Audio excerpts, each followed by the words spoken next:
ସୁନା ଗ୍ରାହକମାନଙ୍କ ପାଇଁ ବହୁତ ବଡ଼ ଖୁସିର ଖବର।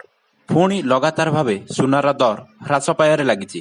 ଚାଲନ୍ତୁ ଦେଖିବା ଓଡ଼ିଶାରେ ସୁନାର ଦର କାଲି କେତେ ଥିଲା ଓ ଆଜି କେତେ ହ୍ରାସ ପାଇଛି। ଦର୍ଶକ ବନ୍ଧୁ, ଯଦି ଆପଣ 22 କ୍ୟାରେଟ୍ ଗୋଲ୍ଡ ଓଡ଼ିଶାରୁ କିଣିବା ପାଇଁ ଚାହୁଁଛନ୍ତି, ତେବେ ଆପଣଙ୍କୁ 1 ଗ୍ରାମ ପ୍ରତି 4,224 ଟଙ୍କା ପଡ଼ିବ, ଯାହା ଗତକାଲି ଅପେକ୍ଷା -20 ଟଙ୍କା ହ୍ରାସ ପାଇଛି। ଯଦି ଆପଣ 8 ଗ୍ରାମ 22 କ୍ୟାରେଟ୍ ଗୋଲ୍ଡ କିଣିବା ପାଇଁ ଚାହୁଁଛନ୍ତି, ତେବେ ଆପଣଙ୍କୁ 33,792 ଟଙ୍କା ପଡ଼ିବ, ଯାହା ଗତକାଲି ଅପେକ୍ଷା -180 ଟଙ୍କା ରହିଛି।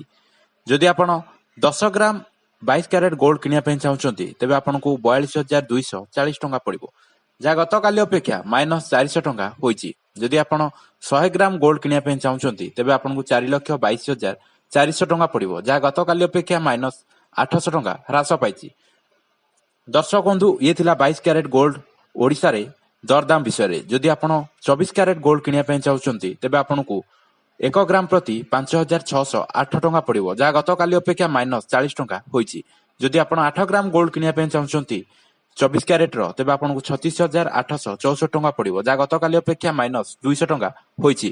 ଯଦି ଆପଣ 10 ଗ୍ରାମ ଗୋଲ୍ଡ କିଣିବା ପାଇଁ ଚାହୁଁଛନ୍ତି, ତେବେ ଆପଣଙ୍କୁ 46,180 ଟଙ୍କା ପଡ଼ିବ, ଯାହା ଗତକାଲି ଅପେକ୍ଷା -500 ଟଙ୍କା ହୋଇଛି।